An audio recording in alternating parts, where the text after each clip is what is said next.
میرے آقا کا فرمان ہے حضور سرور کونین صلی اللہ تعالی علیہ وسلم کا، جو فجر کی نماز کے بعد، کس کی نماز کے بعد؟ جب فجر کی نماز کے بعد سورۃ یاسین پڑھتا ہے، اللہ پاک جل شانہ فرماتے ہیں کہ جا آج کے سارا دن کی کاموں کی کفایت، تیرے سارے کاموں کی کفایت میرے ذمہ ہے۔ کتنی دفعہ پڑھتا ہے؟ ایک بار۔ جو فجر کی نماز کے بعد سورۃ یاسین پڑھتا ہے تو اللہ پاک فرماتے ہیں جا آج سارا دن کے کاموں کی کفایت میرے ذمہ ہے، یعنی سارے تیرے کام میرے ذمہ ہیں، میرے ذمہ ہیں۔ میں ایک عمل بتایا کرتا ہوں کہ جب آپ کسی نئے گھر میں جائیں 81 بار سورۃ یاسین مل کے پڑھ لیں۔ نئے گھر میں جائیں، اپنے گھر میں رہتے ہوئے تسبیح خانہ نیا گھر ہے، وہ گھر بھی عارضی ہے، بھی عارضی، کیا خیال ہے؟ اور یہاں اگر سورۃ یاسین 81 دفعہ پڑھ لیں، وہاں کی ساری برکات نصیب ہوتی ہیں۔ یہ جو 81 کا عدد ہے یہ اوتاد کا ہے۔ قرآن کی کون سی آیت ہے اوتاد کے ساتھ؟ والجبال اوتادا۔ اوتاد عربی زبان میں میخوں کو کہتے ہیں، ہم نے پہاڑوں کو میخیں بنا دی ہیں۔ اوتاد۔ جو بندہ 81 دفعہ سورۃ یاسین جو مجمع مل کے پڑھ لے، 81 اوتاد، اوتاد کہ پہاڑوں کو ہم نے میخیں بنا دیا، جس کی وجہ سے زمین کھڑی ہے، جس کی وجہ سے۔ اسی طرح نظام عالم جو کھڑا ہے اوتادوں کی وجہ سے ہے۔ اوتادوں کے اوپر پھر درجات ہیں بہت زیادہ، قطب ہے، قطب عالم ہے، پھر ابدال ہیں، پھر غوث ہے۔ یہ نظام ہے، روحانیت کے حکمران ہیں، یہ روحانیت کے عہدے ہیں۔ جو مجمع مل کے فجر کی نماز کے بعد 81 دفعہ سورۃ یاسین پڑھے، آپ تو 81 سے زیادہ پڑھ چکے ہیں، سوچیں، کئی 81 پڑھ چکے ہیں، بہت بڑا مجمع ہے ماشاءاللہ۔ 81 دفعہ سورۃ یاسین مجمع مل کے پڑھے اور مخلصین کا مجمع ہو، یہ شک ہے کہ مخلصین ہیں یا نہیں ہیں۔ مثلا آپ جائیں اور آپ جا کے کہیں سے بندے اکٹھے کر کے لائیں اور انہیں لاکھ مخلص ہونے کا 1 گھنٹے کا گھوٹا لگائیں اور ان سے بات کریں، پھر بھی شک ہے مخلصین ہیں یا نہیں ہیں۔ اور یہاں الحمدللہ آپ سارے مخلصین بیٹھے ہیں، کہیں الحمدللہ۔ اللہ کے لیے آنے والا مخلص ہے، اللہ کے لیے رہنے والا مخلص ہے، اللہ کے لیے بیٹھنے والا مخلص ہے۔ جب مخلص ہوں اور 81 دفعہ سورۃ یاسین پڑھیں تو فرمایا اللہ جل شانہ اس کی جگہ کے لیے ایک لفظ ہے، رب ادخلنی مدخل صدق واخرجنی مخرج صدق واجعلنی من لدنک سلطانا نصیرا۔ اس کا مفہوم یہ ہے، آیت کا ترجمہ اب میں مفہوم بیان کر رہا ہوں۔ اے میرا مولا، میرا یہاں آنا، ادخلنی مدخل صدق واخرجنی مخرج صدق، میرا رہنا، میرا جانا، میرا آنا، میرا بیٹھنا، اے سخی آقا اس کو ایسے بنا دے جیسے تیری بارگاہ میں کوئی بادشاہ ہوتا ہے، کوئی سلطان ہوتا ہے اور کوئی بڑا ہوتا ہے، اور تو اس کے لیے کیا مسندیں بچھائے گا اپنے خزانے غیب میں، جو تیرے خزانے میں بادشاہ، جنت کا ہر جنتی بادشاہ ہوگا، ہر جنتی بادشاہ ہوگا، اس کے لیے قالین ہوں گے، اس کے لیے نعمتیں ہوں گی، اس کے لیے انعامات ہوں گے اور اس کے لیے حیرت انگیز برکتیں ہوں گی۔ فرمایا جو 81 دفعہ پڑھے گا اللہ کے خزانوں میں، اس کا شمار بادشاہوں میں ہوگا۔ جو 81 دفعہ سورۃ یاسین پڑھتا ہے اس کی چاہت سے ملتا ہے، ضروری نہیں وہ کہے۔ اس کو گہرائی سے سوچیں، اس کو پھر سوچ کے سوچیں۔ جو 81 دفعہ سورۃ یاسین پڑھتا ہے اس کی کس سے ملتا ہے؟ چاہت سے ملتا ہے، وہ جو چاہتا ہے اللہ دے دیتا ہے۔ فجر کی نماز کے بعد 81 دفعہ سورۃ یاسین پڑھنے سے اللہ اس کی چاہت کے مطابق دے دیتا ہے۔ حضرت گیسو دراز بندہ نواز ایک بزرگ گزرے ہیں، بہت بڑے اللہ والے تھے، ان کی زلفیں تھیں گیسو دراز۔ ان کا معمول تھا کہ ان کی خانقاہ میں روزانہ 81 دفعہ سورۃ یاسین پڑھی جاتی تھی۔ اور پھر دعا مانگی جاتی تھی. جتنے افراد ہوتے تھے 81 ہوتے تھے، تھوڑے ہوتے تھے، آپس میں تقسیم کر کے فجر کے بعد سورۃ یاسین پڑھتے تھے اور پڑھنے کے بعد پھر دعا مانگتے تھے. اور ایک بات اللہ سے کہتے تھے کہ اللہ، یا اللہ، ان پڑھنے والوں اور ان پڑھنے والی کی 81 نسلوں کو اے اللہ نہ محتاج بنانا، نہ فقیر بنانا، نہ منگتا بنانا اور نہ اپاہج بنانا. اللہ کے اس ولی کی یہ دعا ہوتی تھی. اور سورۃ یاسین کتنی دفعہ پڑھی جاتی تھی؟ ہیں جی 81 دفعہ سورۃ یاسین پڑھ کے دعا مانگتے تھے. اور قدرت کا نظام دیکھیں، تاریخ بتاتی ہے کہ ان کے اس محفل میں بیٹھنے والے جتنے بھی تھے، جنہوں نے دل کی گہرائیوں سے، سچے جذبے سے، یہ نہیں ہے کہ فجر پڑھ کے سو گئے یا فجر سے پہلے ہی سو گئے، سچے جذبے سے جنہوں نے پڑھا، اللہ پاک نے ان کی نسلوں میں رزق، وسعت، دولت، ایمان، عافیت، بیٹے، نعمتیں، خیریں اور برکتیں عطا کی. اللہ نے ان کی نسلوں میں وہ چیزیں عطا کی جنہوں نے فجر کی نماز کے بعد مل بیٹھ کر 81 بار سورۃ یاسین پڑھی. کیوں؟ 81 اوتاد ہیں. سوتے وقت سورۃ اخلاص ایک عمل ہے. یہ 3 بار دائیں طرف کے تصور سے پڑھیں اور 3 بار بائیں طرف کے تصور سے پڑھیں اور 3 بار آسمان کی طرف اس تصور سے پڑھیں. 3 بار پڑھیں تو دائیں طرف پھونکیں، 3 بار پڑھیں تو بائیں طرف پھونکیں اور 3 بار پڑھیں تو آسمان کی طرف پھونکیں. یہ عمل کیا ہے اور کیوں ہے؟ سب سے پہلے تو ایک لفظ یاد رکھیے گا کہ تجربہ دلیل کا محتاج نہیں ہوتا. تجربہ دلیل کا محتاج نہیں ہوتا. یا ہر تجربے میں پوری دلیل دی جائے. تجربہ یقین کا محتاج ہوتا ہے. تجربہ یقین کا محتاج ہوتا ہے. اس کے لیے کامل یقین ہو، مکمل یقین ہو. اندرون سندھ میں گیا ایک کنویں پہ. اب بھی وہ کنواں بیلوں سے چلتا ہے. 7 مندر ہے ہندوؤں کا. اس کنویں میں پیسے بھی ڈالتے ہیں، فروٹ، سبزیاں، پھل، روپے، جو چیز اس میں ڈالتے ہیں. فروٹ، پھل، سبزیوں کی وجہ سے اس کنویں کے پانی میں سخت عفونت ہے. لیکن اس کو جب کنواں چلتا ہے پیتے ہیں، کہتے ہیں یقین ہے کہ اس میں کامل شفا ہے، مسائل کا حل ہے، مشکلات سے دوری ہے. تجربہ دلیل کا نہیں، یقین کا محتاج ہوتا ہے. سورۃ اخلاص، مشرکین نے پوچھا کہ اللہ کے حبیب سے آپ اپنے رب کا تعارف کروائیں. وہی رب مشرکین کا بھی ہے. کفار بھی اسی رب کو مانتے تھے پر کہتے تھے آپ کا رب کیا ہے جو آپ کہتے ہیں، اس کا تعارف کیا ہے. تو اللہ پاک نے یہ لفظ ان کے سنا تو جبریل آئے اور سورۃ اخلاص لائے کہ میرے رب کا یہ تعارف ہے. احد بھی ہے، صمد بھی ہے، لم یلد ولم یولد بھی ہے اور ولم یکن لہ کفوا. اب ایک چیز آپ محسوس کریں، سورۃ اخلاص میں پہلے احد آیا ہے، قل ھو اللہ احد، کوئی نقطہ نہیں. اللہ الصمد، کوئی نقطہ نہیں. اور آخر میں پھر لم یلد ولم یولد ولم یکن لہ کفوا، کوئی نقطہ نہیں. یہ جو لفظ احد ہے نا، حضرت بلال کو سمجھ آ گیا تھا.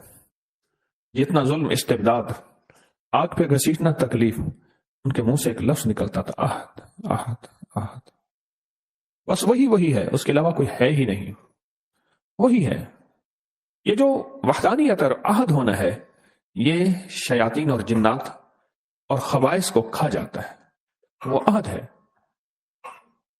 اور جب یہ لفظ آپ پڑھتے ہیں تو وہ جناتی اور شیطانی چیزیں جو آپ کے ساتھ ہر وقت ہیں، آپ کے دسترخوان پہ بھی ہیں، آپ کے بستر پہ بھی ہیں، آپ کے بیت الخلاء پہ بھی ہیں، آپ کے گھر میں بھی ہیں. اس لیے بندہ جب سلام کرتا ہے گھر میں جا کے تو وہ شیطانی چیزیں کہتی ہیں ایک دوسرے سے، ہٹ جاؤ، اس گھر سے نہ کھانا ہے، اس گھر سے نہ کھانا ہے، اس گھر میں نہ آرام ہے، نہ اب دونوں چیزیں اس گھر میں نہیں ہیں. کیوں؟ ایک حیرت انگیز طاقتور نام اللہ جل شانہ کا لیا جاتا ہے جس سے وہ شیطانی چیزیں ہٹتی ہیں اور دور ہو جاتی ہیں. اس لیے زندگی میں سورۃ اخلاص پڑھنے والا وہ شیطانی حملوں سے محفوظ، شیطانی حملوں سے محفوظ، برے خواب سے محفوظ، بری موت سے محفوظ. ایسی موت جو غفلت سے آ جائے. کتنے لوگ سوئے پھر نہ اٹھ سکے، کتنے لوگ سوئے پھر واپس نہ آ سکے. سورۃ اخلاص اور سورۃ اخلاص کے ساتھ جو موکلات اور فرشتے ہیں وہ اس بندے کے دین، ایمان اور دل کی روشنی کو قائم رکھتے ہیں۔ اس لیے قبر والوں کے قریب کلمے کے بعد جو سب سے بہترین، مبارک اور معتبر اور مستند اور بابرکت نورانیت چیز سورۃ اخلاص ہے۔ درود پاک بھی ہے، سارا قرآن بھی ہے، سارے اللہ کے نام بھی ہیں، اور سورۃ اخلاص قبر والوں کو بہت اچھی لگتی ہے، اور قبر والوں کو بہت مرغوب ہے، اور قبر والوں کو بہت محبوب ہے، قبر والوں کو بہت محبوب ہے سورۃ اخلاص۔ کیوں؟ سورۃ اخلاص میں اصل اللہ ہی اللہ ہے، اور یہ اللہ کا تعارف ہے، اور 100% تعارف ہے۔ کیوں؟ زندگی میں 100 سہارے، 100 آسرے ہوتے ہیں، موت کے بعد صرف ایک ہی آسرا ہے۔ وہ آسرا ہے لا ملجا ولا منجا من اللہ الا الیہ۔ مولا سارے چھوڑ گئے، سارے چھوڑ گئے، اب تو ہی ہے اور تو ہی ہے۔ اپنے پیاروں کو سورۃ اخلاص کا ہدیہ کبھی نہ بھولا کرے، کبھی نہ بھولا کرے۔ اس دنیا سے رخصت ہو جانے والوں کو کبھی نہ بھولا کرے، ان کو اخلاص کا ہدیہ دیا کریں، ان کو اعمال کا ہدیہ دیا کریں، درود کلمے کا ہدیہ دیا کریں، کلمے کا ہدیہ دیا کریں۔ میرے پاس سینکڑوں واقعات ہیں، میں انہیں سینکڑوں ہی کہوں گا، ہزاروں اگر کہہ دوں تو شاید میں مبالغہ نہیں کروں گا۔ یہ جی آپ کے والدین کو ہدیہ کیا، یہ عمل ہدیہ کیا، یہ عمل ہدیہ کیا، یہ عمل ہدیہ کیا، ہمارے کام بن گئے۔ اصل میں وہ اعمال کا ہدیہ اللہ کی بارگاہ میں پیش ہوتا ہے، اور اللہ پاک خوش ہو کے اللہ کو اس کے کام بنا دیتا ہے۔ کام کون بناتا ہے؟ اللہ بناتا ہے۔ کہ آپ کے والدین کو ہم مسلسل یہ ہدیہ کر رہے ہیں، آپ کی ہمشیرہ کو مسلسل یہ ہدیہ کر رہے ہیں۔ یہ سورۃ اخلاص سوتے وقت پڑھنا، دائیں طرف حیرت انگیز موکلات ہوتے ہیں، حفاظت ان کے ہاتھوں میں غرز ہوتے ہیں، اور جو جناتی شیطانی چیز وسوسوں کی شکل میں، کسی بھی شکل میں آتی ہے، اللہ پاک اس کا نظام بہتر کر کے اس کی حفاظت کرتے ہیں۔ علی کرم اللہ وجہ فرماتے ہیں النوم نصف الموت، نیند آدھی موت ہے، نیند آدھی موت ہے، اور نیند کے بعد پتہ نہیں کائنات کا نظام کیا ہے، کیا اتار کیا چڑھاؤ، کیا صبح کیا شام۔ سورۃ اخلاص اس کو سنبھالتی ہے۔ سورۃ اخلاص حفاظت کے لیے چھاؤں بن جاتی ہے، پرندہ جیسے بچہ اس کے لیے پر بن جاتی ہے، اور سورۃ اخلاص حفاظت کا انوکھا نظام بن جاتی ہے۔ سورۃ اخلاص، سورۃ اخلاص تاثیر ہے اور مٹھاس ہے، اور ایک چاشنی ہے۔ آپ کہیں گے کیسے؟ ہر پھول کی اپنی خوشبو ہے، ہر پھل کا اپنا مٹھاس ہے، اپنا ذائقہ ہے۔ میری طرف دیکھ رہے ہیں، جاگ رہے ہیں، سو رہے ہیں، اپنا مٹھاس ہے۔ اسی طرح سورۃ اخلاص چاشنی ہے، ذائقہ ہے۔ اب یہ بتائیں مجھے، جتنی بھی چیزیں ہوتی ہیں ان میں جن چیزوں میں آپ نے میٹھا ڈالنا ہوتا ہے، اگر ان چیزوں کو سب کچھ کر لیں اور میٹھا نہ ڈالیں، میٹھا نہ ڈالیں تو میٹھا ہی اس کے ذائقے کو بناتا ہے۔ سورۃ اخلاص مٹھاس ہے آپ کے سارے دسترخوان کا، روحانی دسترخوان جتنے بھی ہیں ان کا سورۃ اخلاص مٹھاس ہے، مٹھاس ہے۔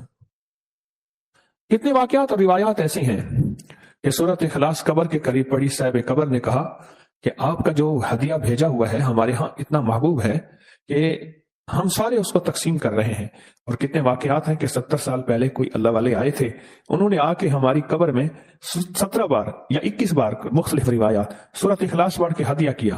آج 70 سال ہو گئے، اس ہدیے کی برکتوں کو بانٹتے بانٹتے بانٹتے وہ ختم نہیں ہو رہا، وہ ختم نہیں ہو رہا۔ لوگوں کو اپنی یوٹیوب چینل ہر وقت سبسکرائب کرائیں، آپ دوسروں کے لیے صدقہ جاریہ بنیں گے، اللہ پہلے آپ کی مصیبت ٹالے گا۔ اللہ پاک اپنے بندوں کی محبت میں وہ رحمتوں کے جھروں کے بھیجتا ہے کہ خود بندے بھی حیران ہوتے ہیں اور فرشتے بھی حیران ہوتے ہیں۔ خالق ہے، سارے مخلوق ہیں، چاہے فرشتے ہوں یا انسان۔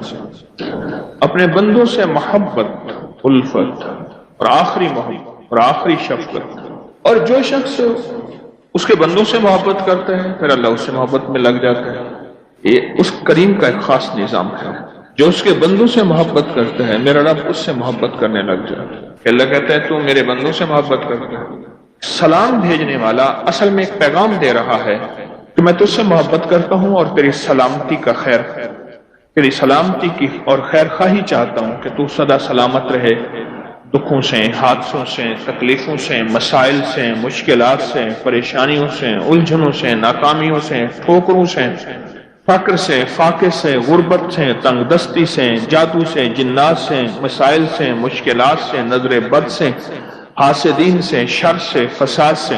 یہ اصل میں سلام کرنے والا یہ پیغام دیتا ہے کہ تجھ پہ سلامتی ہو، آج لقمہ کھایا ہے تو کل بھی کھاتا رہے، آج گھونٹ نگلا ہے تو کل بھی نگلا رہے. ایسا نہ ہو یہ گھونٹ نہ نکلے اور تجھے پلاسٹک کا پائپ لگ جائے اور اس کے ذریعے غذا جانی ہو. تجھے میں سلامتی کی دعا کرتا ہوں. آنکھ بند ہے تو کل کھل بھی جائے، کھل گئی ہے تو بند بھی ہو جائے. منہ کھلا ہے تو بند ہو جائے، پھر بند ہے تو کھلا رہ جائے. قدم اٹھے ہیں تو اٹھتے رہیں. کوئی فالج، کوئی پیرالائز، کوئی بیماری ایسی نہ ہو تیرے قدم ہی نہ اٹھ سکے. آج پہلو بدل رہا کل بھی بدلتا رہے. کوئی ایسی تکلیف، ایسی پریشانی، ایسی الجھن نہ ہو کہ تجھے پہلو بدلنے میں مشکل ہو جائے. ایک بندہ صرف سلام کے ذریعے اصل میں سارا پیغام یہی دیتا ہے. جسے بظاہر ہم سلام کہتے ہیں وہ سارا پیغام یہی، یعنی اس لفظ سلام کے اندر یہ ساری دعائیں، یہ ساری کیفیتیں اور یہ سارے احساسات چھپے ہوئے ہیں.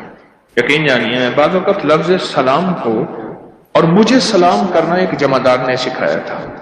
میں روزانہ کالج جاتا تھا. ایک گھر کے اندر سے ایک گلی تھی، گلیوں سے نکل کے شارٹ میں سڑک پہ جاتا تھا، پھر وہاں سے کالج جاتا تھا. ایک جمعدار کھڑا تھا تو اس نے اپنے انداز میں مجھے بات کی، اپنے انداز سے، اور مجھ سے کہنے لگا خان صاحب آپ ہمیں کبھی سلام نہیں کرتے، ہم جمعدار ہیں، غریب ہیں، اس لیے. ایسی بات چوٹ لگی، ایسی چوٹ لگی. یعنی اس وقت میرے بھی گزرنے کا وقت ہوتا تھا اور اس کا جھاڑو اور نالیاں صاف کرنے کا وقت. ایسی چوٹ لگی. پھر اگلی چوٹ ایک بندے نے ماری، وہ بھی کالج میں، جس کا واقعہ میں نے کئی بار سنا ہے. پہلی چوٹ تو اس بندے نے کہ مجھے سلام کرنا چاہیے ہر کسی کو. کل کی بات ہے، میں بیٹھا تھا تو ایک بندے نے کہا جی میں نے آپ کو 3 دفعہ سلام کیا. کسی سوچ میں گم تھا. میں نے کہا جی میں آپ کو 3 دفعہ جواب دیتا ہوں. پھر میں نے اس کو 3 دفعہ جواب دیا. درود محل میں بیٹھا تھا تو اس نے مجھے کہا جی آپ کو میں نے 3 دفعہ سلام کیا. کسی خیال میں سوچوں میں بیٹھا، میں نے سنا ہی نہیں. وہ جو اگلی چوٹ کہ صاحب کو دیکھا ایسے لڑکھڑا کے چلتے تھے جیسے ان کی ٹانگیں لکڑی کی بنی ہوئی ہیں یا مصنوعی بنی ہوئی، اور بہت تیز چلتے تھے اور ہر کسی کو السلام علیکم السلام علیکم، ہر کسی کو سلام کرتے تھے، ہر کسی کو سلام. وہ وقت میری کالج جانے کا ہوتا تھا اور بعض اوقات آنے کا بھی ہوتا تھا. کالج سے واپسی 2 بجے چھٹی ہوتی تھی. ایک دفعہ میں نے اس سے پوچھا، میں نے کہا آپ یہ کیا کرتے ہیں؟ اس نے جو اپنا واقعہ سنایا، میں نے اس کو کئی بار تفصیل سے سنایا ہوا ہے. کہنے لگا کہ میرے اوپر سے بہت بڑا ٹرک گزر گیا، نچلا دھڑ ہڈیاں چکنا چور ہو گیا.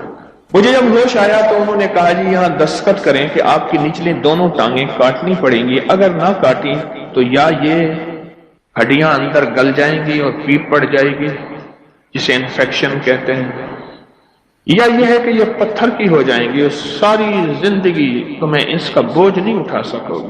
تمہارے دھڑ کو ہم اس کے وزن سے ہٹانا چاہتے ہیں، پھر مصنوعی ٹانگیں لگا دیں گے، بساکیاں ہوں گی جو بھی ہوگی. میں نے کہا نہیں، میں اپنی ٹانگیں نہیں کٹتا نہیں دیکھنا چاہتا، میں نہیں دیکھنا چاہتا. انکار کر دیا. میں ٹھیک ہو گیا، صحت یاب ہو گیا، لیکن ٹانگیں نچلے کوئی پتہ نہیں ہوتا تھا. مکھی بیٹھی ہے، چونٹی کاٹ رہی ہے، کوئی خبر نہیں تھی. نچلا دھڑ ختم.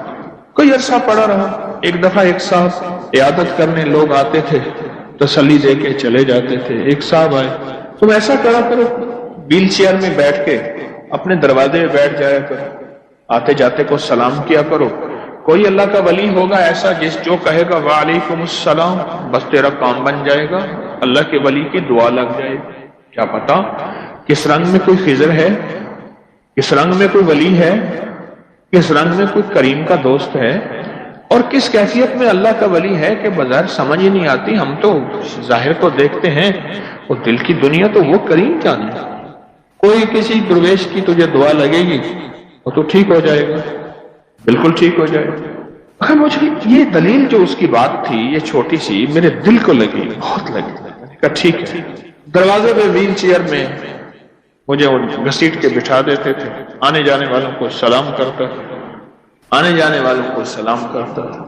پھر میرے جی میں آیا کہ یہ نفع تھوڑا ہے، اس کو زیادہ بڑھانا چاہیے. کرسی میری گھسیٹ کے چوک پہ رکھ دیتے تھے، وہاں لوگوں کی آمد و رفت زیادہ تھی. بس سارا دن لوگوں کو السلام علیکم، جواب کوئی دے نہ دے، کبھی جواب کا انتظار نہ کریں. یہاں تک فرمایا جو بندوں کو سلام کرتا ہے فرشتے اس کے سلام کا جواب دیتے ہیں. ہمارے لیے تو فرشتے ہی کافی ہیں، فرشتے اس کے سلام کا جواب دیتے ہیں، ہمارے لیے تو فرشتے ہی بہت ہیں. اور وہاں میں نے پھر سلام کرنا شروع کر دیا، لوگوں کو بہت کثرت سے کرتے کرتے کرتے کرتے کچھ ہی عرصے میں میں نے محسوس کیا میرے جسم کے اندر ایک طاقت آ رہی ہے، ایک قوت آ رہی ہے، اور میری ٹانگوں کے احساسات بڑھ رہے ہیں. سلامتی لوٹ کے واپس آتی ہے، بددعا لوٹ کے واپس آتی ہے، لعنت لوٹ کے واپس آتی ہے، لعنت لوٹ کے واپس آتی ہے. سارا دن بعض بندوں کا کام لعنتیں دینا، بددعا دینا. انہیں علم نہیں ہے کہ جس کو لعنت دے رہا ہے وہ بعض اوقات اس قابل نہیں ہوتا کہ لعنت کے قابل ہو. کوئی ہزاروں لاکھوں میں سے ہوں گے بھی صحیح، پر لاکھوں لعنت کے قابل نہیں ہوتا، اور یہ لعنت دے رہا ہے، گھومتی ہے اور گھوم کے واپس آ کے اسی کے گلے میں لعنت توق بن کے اس کے گلے میں، اور بعض اوقات نسلوں تک چلتی حدیث آئے، حدیث مبارک ہے. اور اس طرح دعا اور اس طرح سلامتی، سلام کرنے والا سلامتیاں بکھیر رہا ہے. اللہ کا نام ہے یا سلام ہو، سلام اللہ کا نام ہے. ہر نام کے اندر خیر ہے اور صفات ہیں، اور ہر نام کے اندر ایک برکت ہے، اور ہر نام نور سے مزین منور ہے. ہر نام کے اندر شفا بھری ہوئی ہے، راحت بھری ہوئی ہے، رحمت بھری ہوئی ہے، خیر بھری ہوئی ہے، برکت بھری ہوئی ہے. اللہ جل شانہ کا یہ صفاتی نام ہے، بھرا ہوا ہے سب کچھ. اچھا، ہمیں اس کا تھوڑا سا پتہ ہے اللہ کے ہاں اس میں کیا خیر ہے، اور اللہ کے ہاں اس میں کیا برکت ہے، میرا رب ہی جانے. اب اس نے جو سلام کیا وہ اس کی طرف چیز لوٹنا شروع ہو گئی. بس یہی مطلوب تھا، وہ چیز لوٹے اس کی طرف. کہنے لگا میرے پاؤں میں ٹانگوں میں احساسات بڑھے، وہ خیر لوٹنا شروع ہوئے، اور اس کے ٹانگوں کے احساسات بڑھنا شروع ہوئے، اس کے اندر کی کیفیات، احساسات. بس یہی تھا. اسے یقین ہو گیا. اللہ پاک بعض اوقات کسی تسبیح، غور سے یہ فکرہ میرا یاد رکھیے گا ہمیشہ، اللہ پاک بعض اوقات کسی تسبیح، کسی وظیفے، کسی دعا، کسی عمل کا کمال دکھاتے ہیں، تھوڑا سا دکھاتے ہیں کہ بندے تو یہ یقین آ جائے کہ ہم ہیں، اور تاثیر بھی رکھتے ہیں، طاقت بھی رکھتے ہیں، اور ہم جو چاہتے ہیں کر لیتے ہیں. آج بھی وحی کی برکات موجود ہیں. دوسرے لفظوں میں وحی کی برکات، قرآن وحی اور فرمان مصطفیٰ وحی. قرآن بھی وحی اور فرمان مصطفیٰ بھی وحی. میرے وحی ہے، عرشوں سے آئی ہے، اور آج بھی اس کی برکات موجود اور 100% موجود. اس کی تاثیر، اس کا کمال موجود ہے. یقین ہے. کہتے ہیں میں نے پھر آہستہ آہستہ بیساکھیاں لی، سہارے لیے، سلام والا عمل نہ چھوڑا، اور پھر چلنا شروع ہوا. آج وہی ٹانگیں ہیں جس کی ہڈی چورا ہے، جس کا حصہ ٹوٹا ہے، اور وہی میرے ساتھ مجھے چلاتی ہیں، اور میں چلتا ہوں، اور میری چال کا بڑے بڑے مقابلہ نہیں کر سکتے.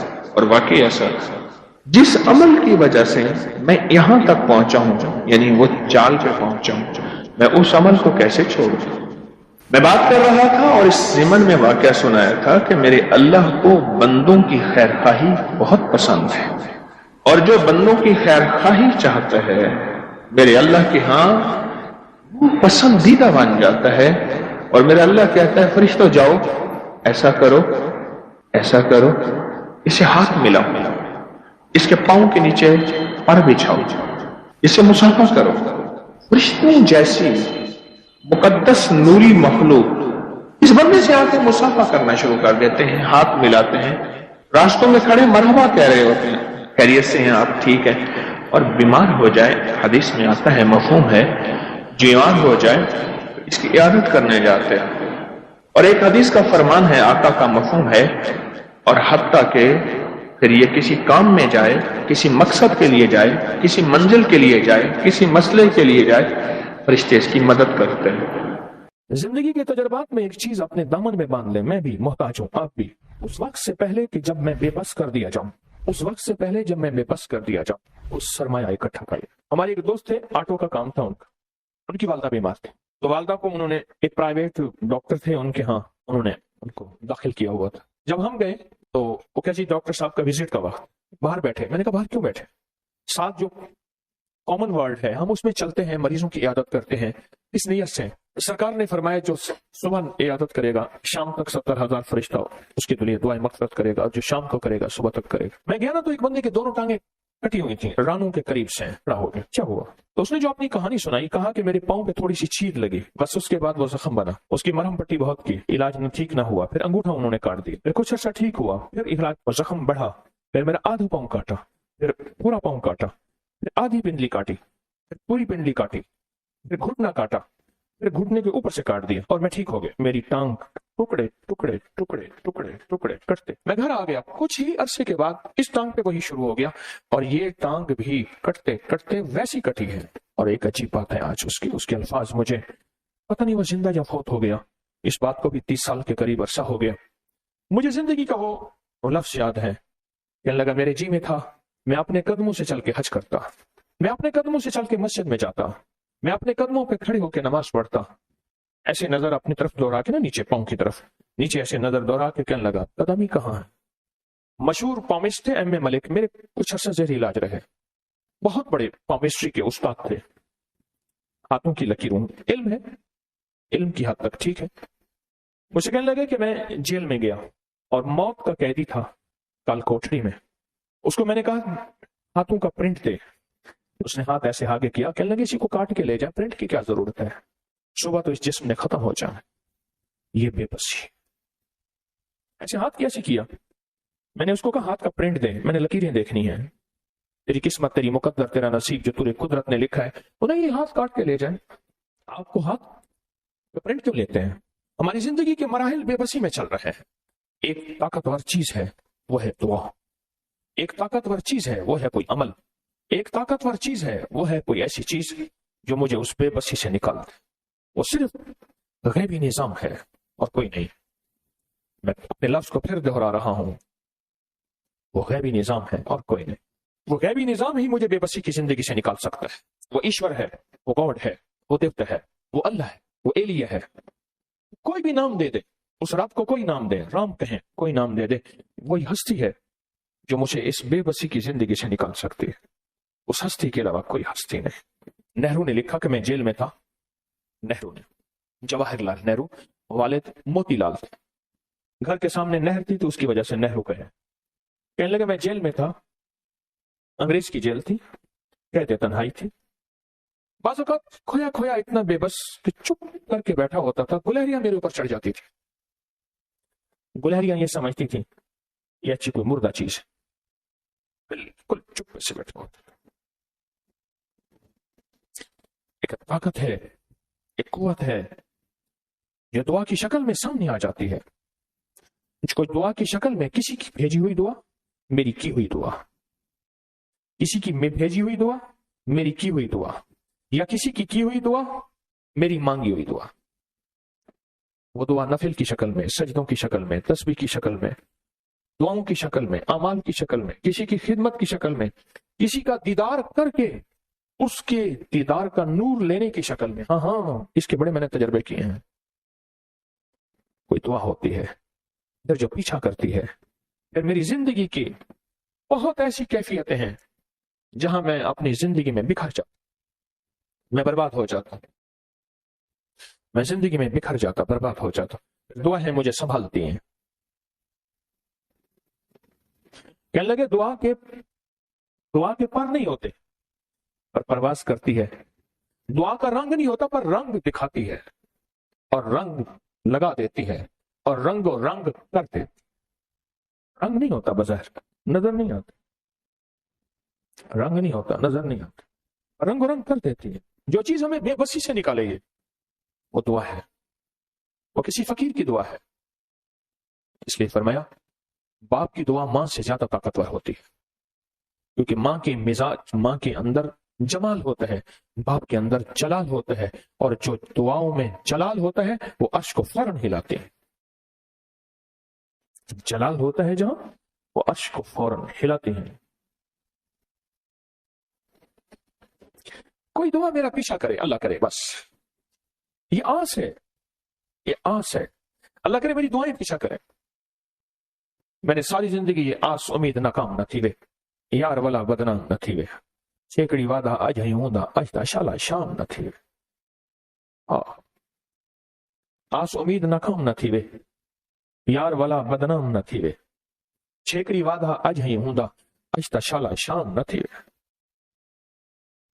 ساری عمر ایک آس رہی کہ دعائیں میرا پیچھا کریں، ساری عمر ایک امید رہی کہ دعائیں میرا پیچھا کریں، ساری عمر طلب رہی کہ دعائیں میرا پیچھا کریں. کیونکہ میرا پیچھا اگر دعائیں کریں گے تو میرے کام بنتے چلے جائیں گے. مجھے سہل ہو گئی منزلیں کہ خزاں کے رخ بھی بدل گئے، تیرا ہاتھ ہاتھ میں آ گیا تو چراغ راہ کے بھی چل گئے.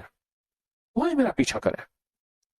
کوئی ایسی تسبیح پڑھوں، کوئی ایسا وظیفہ پڑھوں، فرشتوں کی دعائیں میرے ساتھ شامل ہو جائیں، نیک روحوں کی دعائیں میرے ساتھ شامل ہو جائیں، اور جنات کی دعائیں میرے ساتھ شامل ہو جائیں، اور انسانوں کی دعائیں میرے ساتھ شامل ہو جائیں. ایسا تسبیح، کوئی ایسا وظیفہ پڑھوں، کوئی ایسی دعا کروں، کوئی ایسی خدمت کروں، اور کسی کے ساتھ کوئی ایسا بھلا کروں. مجھ سے دعائیں جدا نہ ہوں، میری قبر میں بھی دعائیں شامل ہوتی رہیں، موت کے وقت بھی دعائیں سامنے آ کے کھڑی ہو جائیں، اور فرشتوں کو کہیں آ جاؤ، اور شیاطین کو کہیں ہٹ جاؤ، اس کا کلمہ نہ چھینو، اس کا ایمان نہ چھینو، اس کو کلمے والی موت چاہیے. دعائیں آ کے موت کے وقت میں میرے سامنے کھڑی ہو جائیں اور میرا ساتھ دیں موت کے وقت. بیر جو ہے نا، اس کی نرم بیر ہو، دیسی بیر ہو، اس کو ہاتھوں سے جب ملیں گے نا گٹھلی لیدہ ہو جائے گی. ہلکا ہلکا ہلکا ہلکا ملیں گے، گٹھلی لیدہ ہو جائے گی. اور گٹھلی بالکل علیحدہ ہو جائے، اور اس کی جو کیا ہوگی، گودا ہوگا، رس ہوگی، جو بھی ہو وہ علیحدہ کر لیں. وہ سوجی میں گوندیں، آٹے میں نہ گوندیں، سوجی میں گوندیں. اور کس سے گوندیں؟ دودھ سے. بالکل سستا علاج، کوئی مہنگا نہیں. دودھ، سوجی اور بیر کا گودا. اب اس کی مقدار تھوڑی سی میں بتا دوں. اگر بیر کا گودا ہو 1 پاؤ تو سوجی ہو 1 کلو، اور دودھ حسب ضرورت جتنے میں وہ گوندا جائے. تھوڑا سا دودھ لگے گا کیونکہ بیر اپنا پانی چھوڑتا ہے، اس میں شیرہ ہوتا ہے نا، وہ شیرہ اس میں پھر چھوڑتا ہے. اب اس کو گوند لے، گوندنے کے بعد اس کی روٹی پکا لے. ٹوٹی بوٹی روٹی پکے گی، کیونکہ سوجی کی روٹی کم، اس میں آٹا ملانا پڑتا ہے، پر آٹا نہ ملائیں. وہ روٹی دودھ سے ہی کھانی ہے یا مکھن سے کھائیں، بس. اس سے بڑا دنیا کا ٹانک نہیں ہے، اس سے بڑا دنیا کا ٹانک آپ نہیں سوچ سکتے. اس سے بڑا دنیا کا کوئی ٹانک نہیں، آپ سوچ نہیں سکتے. دنیا کا اس سے بڑا ٹانک کہیں سے دے دیں، دل، دماغ، پٹھے، اعصاب، جسم. میں کہتا ہوں زندگی کا کوئی نظام ہے نا، بیر کے سیزن میں بیر کی روٹی کھا لیا کریں، ہلکی آنچ پہ پکائیں، ہلکا سا گھی لگا دیں،